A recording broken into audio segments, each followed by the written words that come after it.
তুমি এত খাবার নিয়ে বসে আছো রাক্ষসের মতন।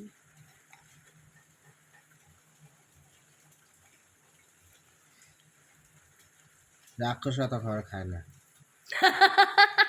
যতটা তুমি খাও রাক্ষসের ওদের বাপ একটা তো তুমি। ওদের একটা লিমিট আছে। আর তোমার আনলিমিটেড। সত্যি তোমার খাবারের থলিটা দেখার আমার বিশাল ইচ্ছে। চারটা গরুর মতন। গরুর চারটা পাকার চলি। আমার তো চারটা দেয় না, এই গরু সারা রাত ধরে চিবায়। 1.5খানা দিয়েছে, সবার দুইটা থেকে দিছে। এক্সট্রা বেশি। দুইটা দিছে, আমাকে একটা তোমার দুইটা। ওই হবে হয়তো। শালা খাইতে দিয়ে এরপর আবার কি খাবা? পরোটা। তারপরে পরোটার পরে ভাত।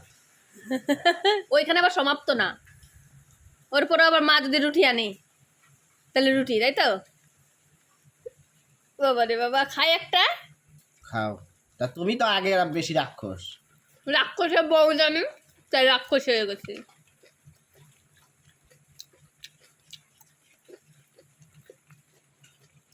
আচ্ছা, তোমাকে নারকেল দিয়ে পান্তা ভাত খাওয়া শেখাবো। না, এর মতো টেস্ট। আমার দরকার নেই নারকেলটা পান্তা ভাত খাওয়া, তুমি খাও। এটা আমাকে স্কুলে, আমি যখন প্রাইমারি স্কুলে পড়তাম তখন আমাকে একটা মাস্টার বলছিল, কয় তোরা পান্তা ভাত কি দিয়ে খাস? কয় পেঁয়াজ দিয়ে আর দেখা কোনো নারকেল দিয়ে খেয়েছিস? কয় একবার নারকেল, মাস্টার শিখাইছে তোমার? আগে একদিন নারকেল দিয়ে তুই তোরা খেয়ে দেখিস। সত্যি যেদিন খেয়েছি এত টেস্ট, বিশাল সেটা বিশাল টেস্ট লাগতেছিল। নারকেল দিয়ে পান্তা ভাত এত টেস্ট, নারকেল দিয়ে মানে অস্বাভাবিক টেস্ট।